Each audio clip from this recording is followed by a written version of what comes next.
Thank you, Bryan, for joining Research Atelier. Come with an idea, leave with a paper. You've got 2 minutes to tell your idea to Aslı, Alvaro, Ram, and Beth. And then we're going to do 3 rounds and help with the paper. Thank you.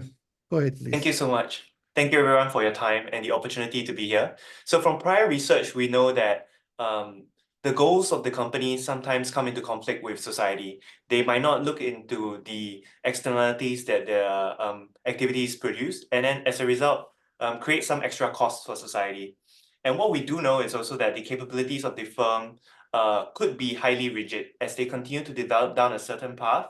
Because of path dependence, they find it difficult to innovate on new capabilities. Some firms are able to overcome that through intentional exploration, a recombination of their resource base, or strategic renewal to change the direction of the firm.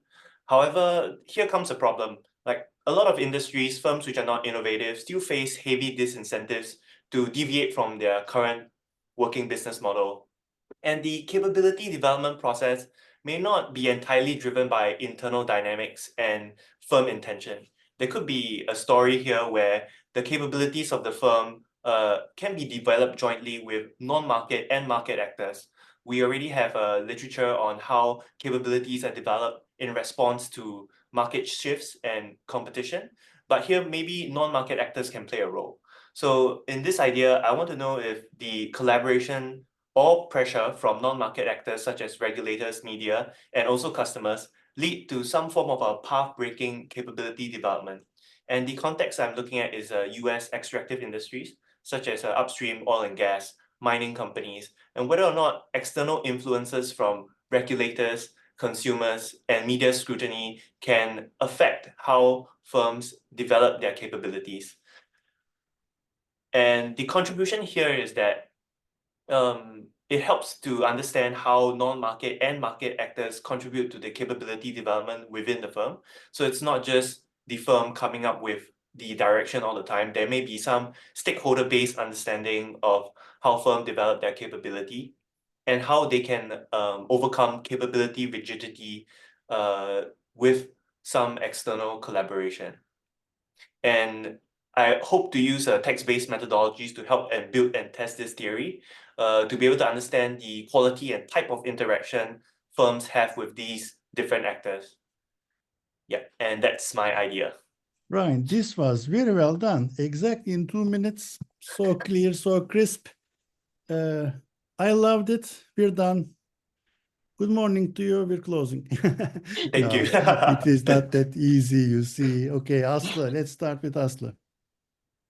Okay, so I mean, when I read your abstract, which you summarized very well, I was very inspired. And I thought to myself, how come I never thought about the fact that these industries are the perfect experimental setting when you have an environmental shock, especially in social responsibility.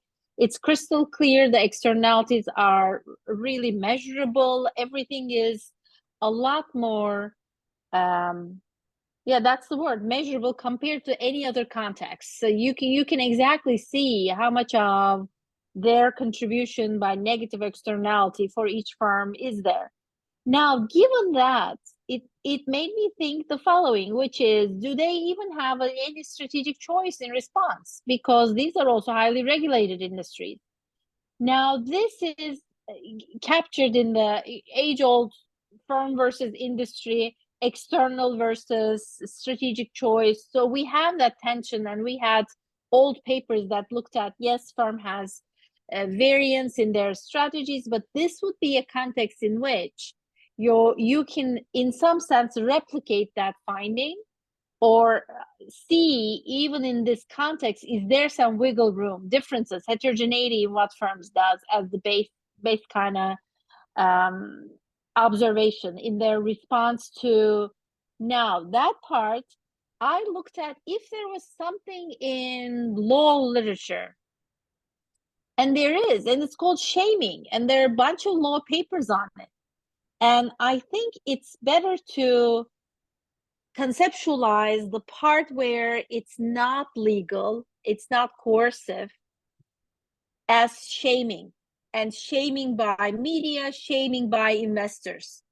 So two types of shaming, right? You can publicly be in newspapers, or some institutional investor can push for a change as an insider, and both of them amount to shaming. And there is papers in law that you can base this argument on, and compared to the legal mandates. And then let's see if there are some variances in how firms develop their responses. Now, I don't know how you can come at it from the capabilities perspective, because response doesn't mean that you develop the capability.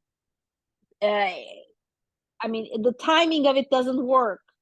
You respond and you have a pool response, which helps you develop over time, and then you develop the capability. Otherwise, you have to argue for some latent capability to switch, and I don't see that happening compared to your initial argument that there might be rigidity. And there's more theoretical argument for rigidity, because you can say the production function is really set. So these are not industries that change rapidly. So therefore, more likely to have core rigidity, which becomes a control setting for you, because it's harder to argue for latent capability being triggered, but more so de novo responses to, in this context, the industry shock that's related to sustainability concerns. Thank you, Aslı. Alvaro?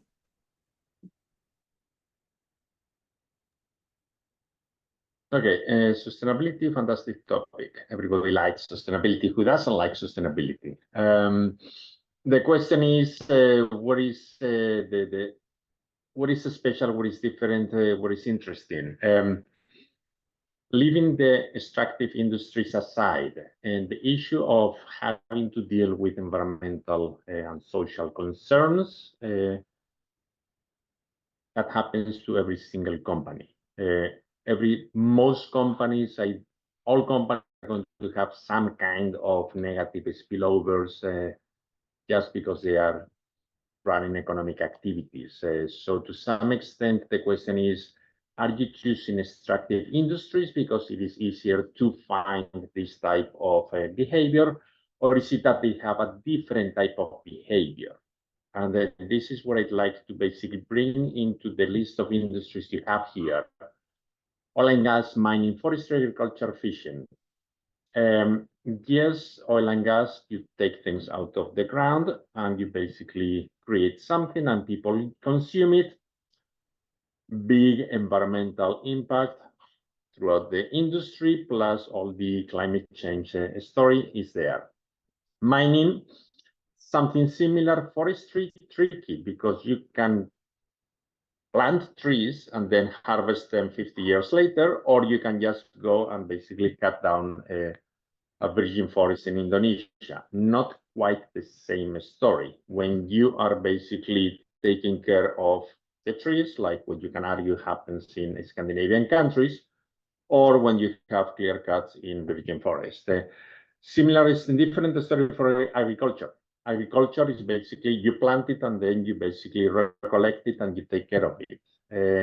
The environmental issue is when you are extending the area in which you are going to be harvesting plants and you're basically destroying natural forests as a result of that. So you now have a different story and the externalities differ.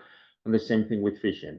Fishing, if you are just fishing in the sea, not quite the same story as if you have fisheries inland and you are producing a quote unquote manufacturing the fish with all the pollution that comes out of those places. So there is a variation across industries, which might be fantastic because then you can explore the differences, or might be really complicated because then you have all these differences and what is the story that I'm going to be able to tell from this particular set of industries. So that's one thing that maybe will come later, but maybe you could concentrate on one single industry rather than all these different industries, or a couple of them, and then basically do a comparison of what happens when it is purely extractive, mining, from when you're looking at basically you have to plant and then collect something, agriculture.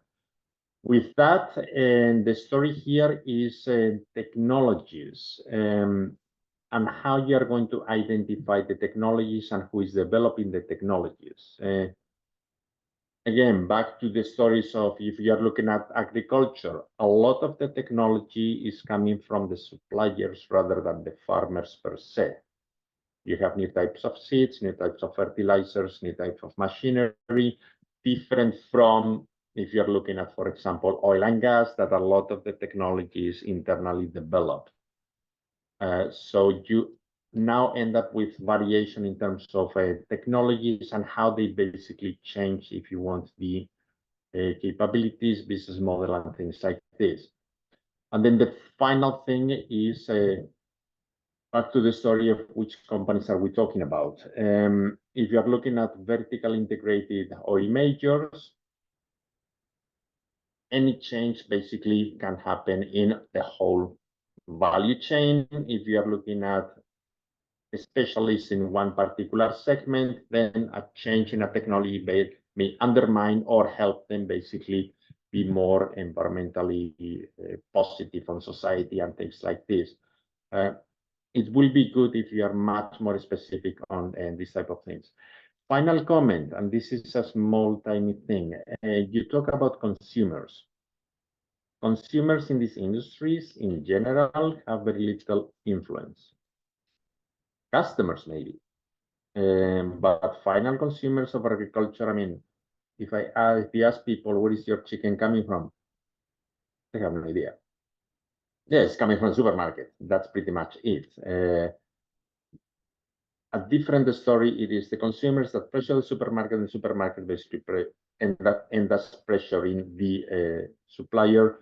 A beautiful example that I have analyzed what happened with the Thai Union, Thai Frozen Union, with the slavery allegations in the fishing industry in Thailand, and how it was not the consumers, but actually the big distributors, the Walmart and the Nestle, that they said, look, you have to do something about this. So it's a small clarification, but I think it's an important one. Are you talking about the final consumers or the customers basically putting the pressure on them? Thank you. Ram? I think Oliver's covered a lot of ground, and certainly I would agree that oil and gas, mining, forestry, agriculture, fishing are all different. And you put them in one bucket, you're going to get nothing, because there's just too much variance across these different sectors. And I'm not going to repeat what Oliver already said, right? So that's basically, I think he's given you a chapter and verse as to why you focus on one thing. I would focus on oil and gas or mining. Those are the two that forget forestry, agriculture, all these sorts of things. There's too much renewable there. And you have some, for example, paper, for example, entirely based on forestry. But every darn paper company in the world plants their own forests. Right? American or Scandinavian or whatever. I mean, everybody, it's all about forestry management. So there's no, it's totally renewable. Right? So ultimately, you cut down trees to make paper, but you planted the same darn trees. You know, whether it was in New Hampshire or Maine or whether it was in Finland, it's all the same. So that would not be a good example for what you want to get at. Oil and gas or mining are probably the two that are most promising. The thing that I think it was not clear to me, and I think you really need to be very cautious, is are you looking at what they produce or how they produce it? Right. So now that's very, very different, right? So if you're looking at how they produce it, which seems to be the way you've written your abstract, then it becomes it's very difficult for me to see how there's going to be any conflict. Because ultimately, if I'm a mining company or oil and gas company, and I want to produce oil and gas, I want to produce it with the least possible inputs as possible. And if I reduce my input use, if I'm using less fuel, less labor, less capital, and producing the same amount of oil, then basically I'm lowering my environmental footprint. I'm not making it worse. I'm making things better. So it's very, very difficult to imagine a technological advance that would actually be more. I mean, and even if there was, you need to distinguish the two. I distinguish between technological advance that actually increases sustainability and technological advance that reduces sustainability. If you're looking at how they produce, and if you're looking at why they produce, then of course, if they're looking at what they produce, then I don't think you have a story, because it becomes, basically the firm wants to produce more oil or more gas, and then it's just like basically you're telling them they'll just produce less. I mean, how you don't really have paper there. So it seems to me that you really need to think very carefully about if you're looking at what kind of technologies they're using, and distinguishing technologies that actually increase and reduce sustainability, and then try and find them, first of all, because I'm not the empirical reality of finding these is not going to be that obvious. It's not going to be that easy. Thank you. Beth? Okay, I've actually changed my mind. Whole different deck. Okay, my first reaction was that these industries were extremely different, and as you've heard, I don't really see how you can combine them, except if you take the perspective of a social license to operate. Then I think you can maybe not combine them in one, but it's a concept that I think might actually unify them, because fine, you can plant trees and harvest them, but it's still the land has come from someplace and still looks like crap for 20 some odd years for the people who are around it. And fishing, again, if you're depending on where you are in the world, there are people who have indigenous people who claim rights to that are frequently infringed. So I just have this feeling that this notion of social license to operate might help you here. I didn't quite get, as Alvaro said, you need to look at customers, not consumers. I didn't quite get the link between consumer relationships or customer relationships and capability rigidity and capability development. How would this happen? Especially if you're talking technology, firms are going to shift technology when it's financially viable, not because customers want them to. Because particularly if you're talking oil and gas and mining, there are a lot of sunk costs, no pun intended. Okay, kind of intended. Because these technologies are super expensive. They're not going to change just because people have gotten out and had a bit of a protest. So I'm not quite seeing that connection. Are you assuming collaborative relationships with customers and regulators are smooth? Are collaborative relationships necessarily good things? So I think I think you've probably got something here, but I'm not quite seeing it. Thank you. This was a roller coaster. I started high, then low, Ram threw me to the right, Aslı threw me to the left. So eventually, I think I have it done beautifully, figured it out. I think I figured it out. One more oil and gas paper would really not make a difference in my life, and I wouldn't want to read it. I'm not really interested in it at all. But fishing and fisheries are absolutely gorgeous context. Alvaro was right, because fishing by these fleets, these big boats, this is fascinating. Australia, New Zealand, Indonesia, think about Malaysia, Singapore, they have fleets of these things, but also farming, fish farming on the sea, in the sea, on the land. And then Alvaro talked about these externalities. He talked about the damage, the pollution and all that stuff. And Aslı talked about shaming, but you need to actually have to, eventually, the paper has to go beyond a simple context. Yeah, context is interesting. It takes 2 pages though. You got another 30 to fill. And shaming actually gives you a very good context, right? Shaming of whom and how and why and what's the outcome, right? Asians, technically, they should be saving face, but eventually you need to actually quantify what you're shaming and how much it costs and how these are going to be measured. If you put shaming, externalities, fishing industry, farming and fishing in the ocean, and move away from oil and gas for sure, I think you have a very good start. What do you say, Aslı? Okay, I'm gonna keep those industries. I'm gonna keep them. I'm gonna. Aslı, we're done. All right, thank you. Let's move to our. Okay, I'm gonna keep them, and I'm gonna use what Beth has given me also as a great idea, which is social license interacting with the rate of renewability, which gets back to Ram's comment. It's kind of like this 2 by 2. And in terms of highly or faster renewable versus slow renewable, or yeah, that would be it, right? Because in thousands of years, the Earth will still make some carbon-based fuel, but we're not going to see it. So in that sense, you can capture that data.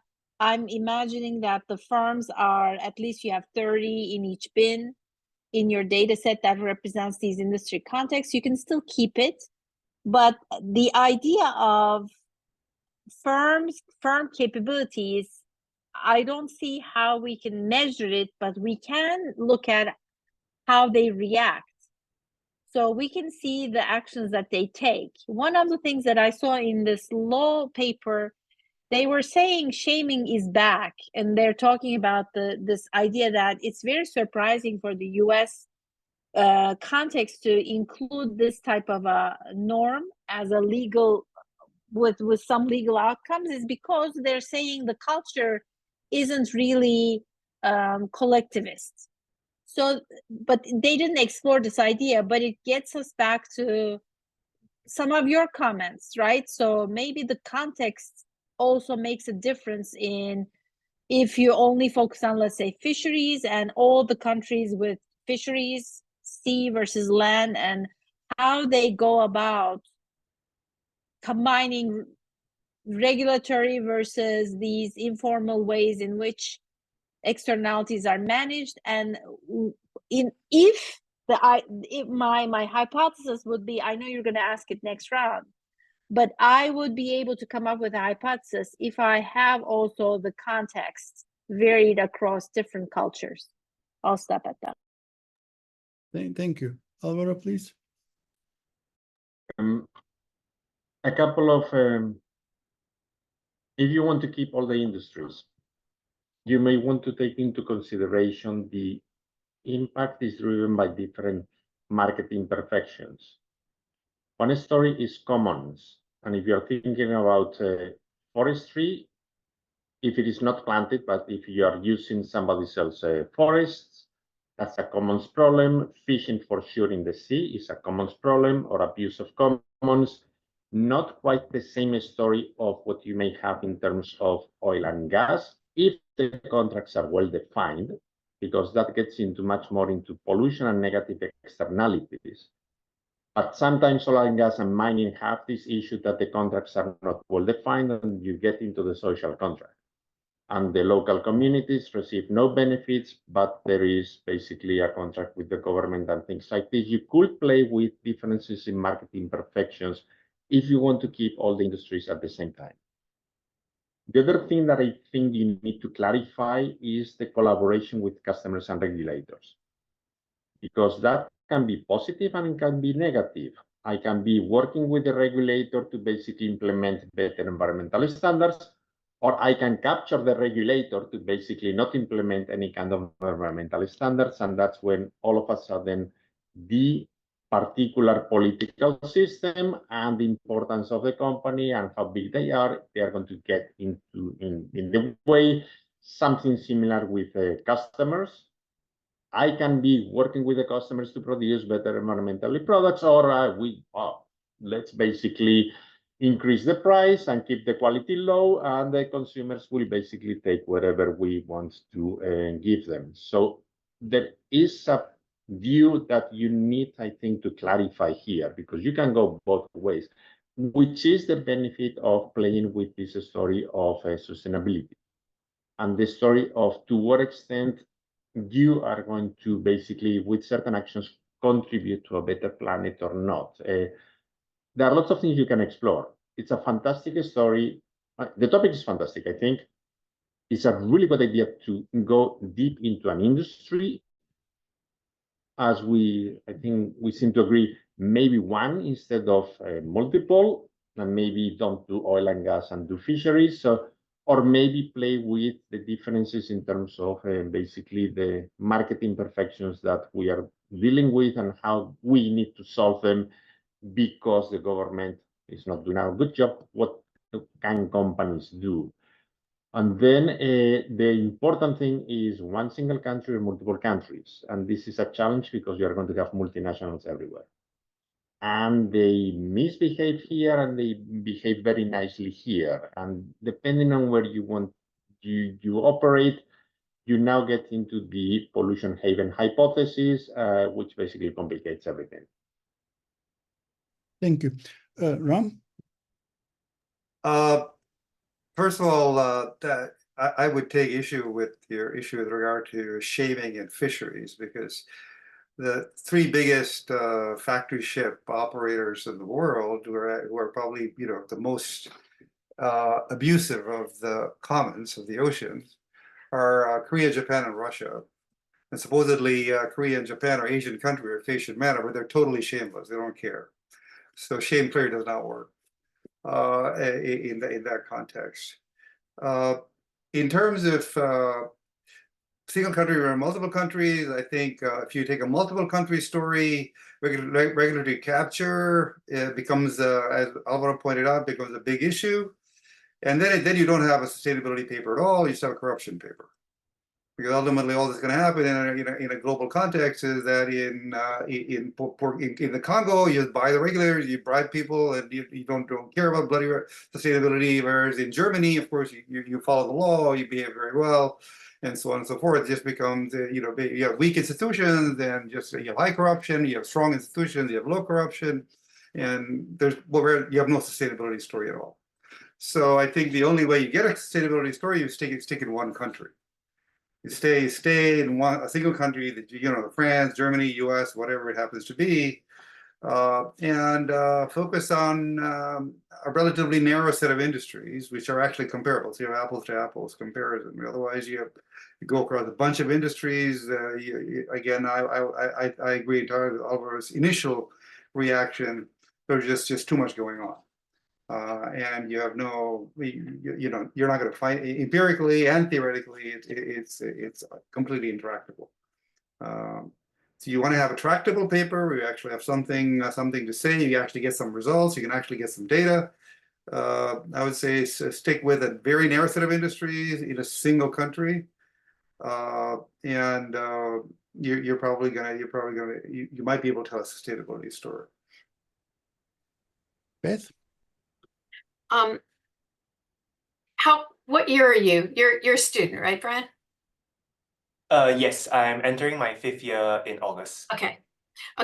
I mean, it seems to me that oil and gas and mining have similarities, and forestry, agriculture, fishing have similarities. So at the very least, I think you've got two separate contexts to look at. I would also caution you against hanging your hat completely on the rich text data, the data scraping, which I assume you're doing, as your big contribution, because that's kind of becoming a lot more mainstream, maybe not yet in IB, but in other fields. So I think that can't be your big contribution. So I think rethink that. And also, I really am not seeing the capability rigidity and capability development link with what you're talking about. So that's something you're really gonna have develop carefully. Thank you. So, Bryan, in one sentence, what is it that you want to accomplish in this research paper or this research stream? What do you want to accomplish? What's the takeaway? For this particular paper, what I want to take away is whether or not companies can actually be influenced enough by external pressure or collaboration to form sustainable ways of doing their business. Beautiful. Say no more. Now, Ram, you're right. Alvaro, you're right. Aslı, you're kind of right. Beth, of course, you're always right. But he's talking about efficiency of legislature. He's talking about an efficiency story, efficiency of something. It can be legislature, it can be something else, policy. He's talking about whether a policymaker can make this thing happen, isn't it? In a different context, 1 country, 2 countries, 10 countries, Pacific Rim, doesn't really matter. He's talking about an efficiency story. So in the last round, how would you craft this paper if this was your paper? What would be your hypothesis? What would your hypothesis be going forward if this was your paper? Aslı, let's start with you. I would change the timing of how I'm looking at the data. It has to be that what the government is announcing that it wants before you collect firm response. Then you can say something about whether that legislature or whether that outside pressure, external pressure, caused any change in the firm's action. So the timing is different. That you first collected data, for instance, Russia in 2000, I don't know, was it 17? I looked Russia up after Ram's comments because I got curious. They had a plan for 2020. They announced it in 2017 in terms of fishery practices, which includes genetic development, 4 or 5 scientific categories.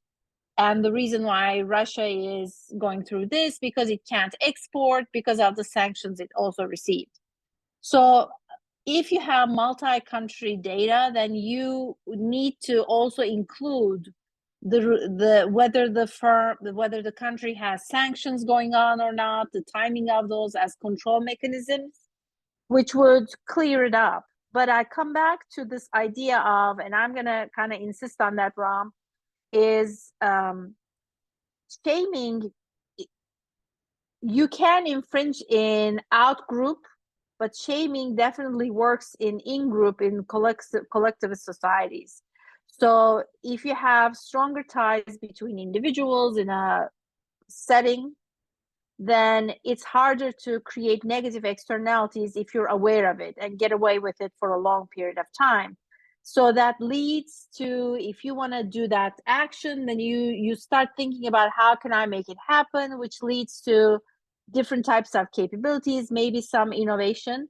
And that might be another area where you can look at patent activity in those industries that follow any kind of country level changes in the regulatory environment, and see if that's as a sign of capability building, new innovative capabilities. And it's not the perfect measure, but one measure can be the patenting activity. Thank you. Alvaro, please. Implicitly, you seem to assume democracies.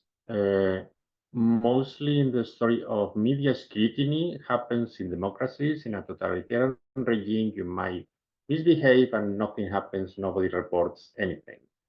The collaboration with the government in democracies tends to be the let's work together for the common good. In totalitarian regimes might be let's work together for our private good and we don't really care what happens elsewhere. So you could either clarify this is the assumption or play with differences across countries in this type of behavior. So that will be one way to basically add depth to some extent to the discussion.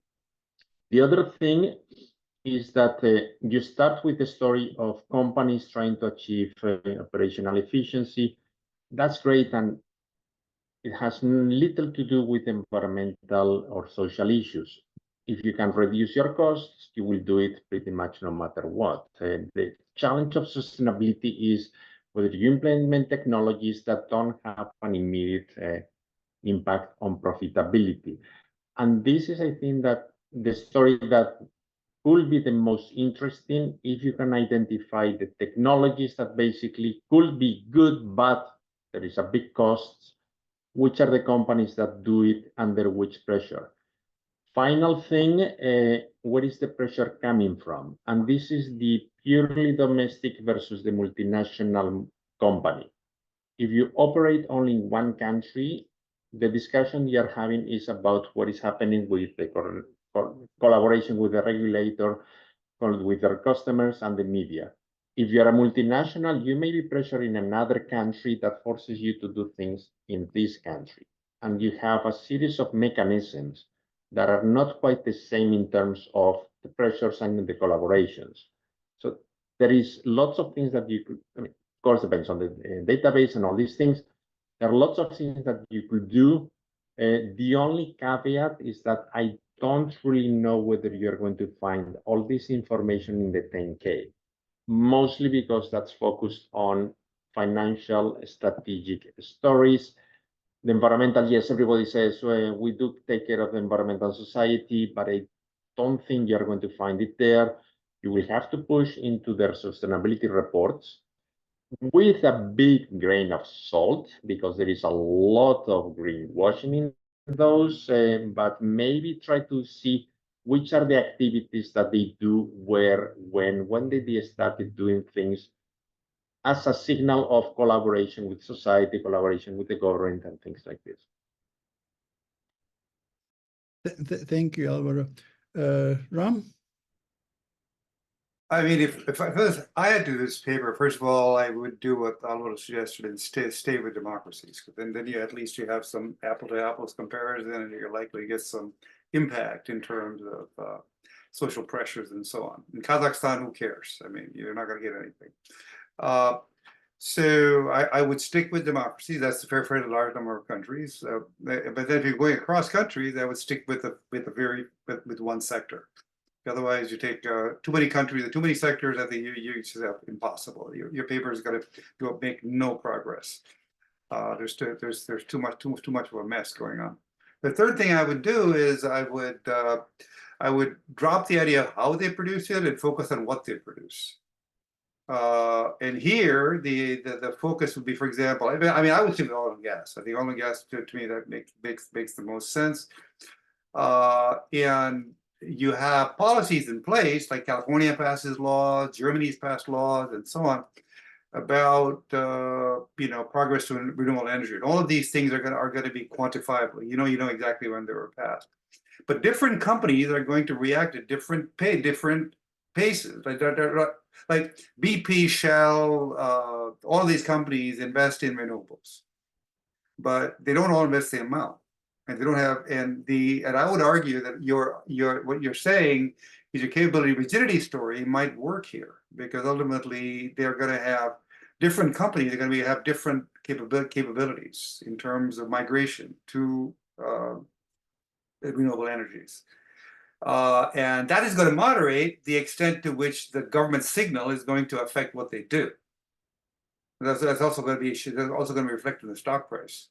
So you can also get stock price data. You can look at investment data. All this is available to you, and you can look at the pressure in terms of on the companies in terms of regulations that are passed.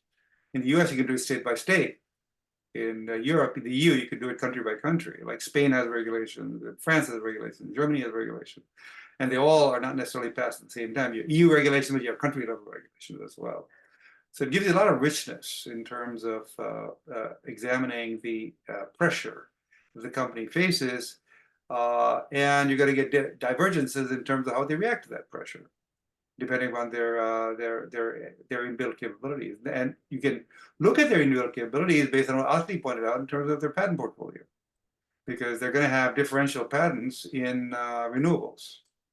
And Shell has a lot more, for example, some areas at BP, and BPS and more in solar than that. And so all of that data is very easy to get. You can put that together. I'm not entirely sold on this natural language processing data scraping. You might be able to scrape that and use that as for robustness. But I think in terms of primary data, I don't know. Maybe, I mean, that's up to you. But which you use for robustness, which you use for primary data, that's to some extent that's going to depend on what you find, and that's up to you. But if it's up to me, I would use the secondary data for primary and use my scrape data as secondary. Thank you. Thank you, Ram. Beth? Okay, for my paper, I think I would go with the bleeding heart liberal thing with the social license to operate aspect. But you're in your 5th year, so you probably want to think of that as potentially something farther down the road. You're pretty invested in what you're doing now. But I think what I'd encourage you to do is think about what's really driving you. What do you find most interesting? Is it the sustainability issue? Or is it operational efficiency? Or is it firm capabilities or strategy? Because I think, as has been said, there's just too much going on right now. But narrow down what is most exciting to you and write that paper first. You've got a whole bunch of papers here, which is wonderful at your stage, to have a research agenda rather than a single paper. But really, what is it that drives you? And go with that first. And you've gotten heaps of good suggestions for any of those approaches. Thank you, Beth.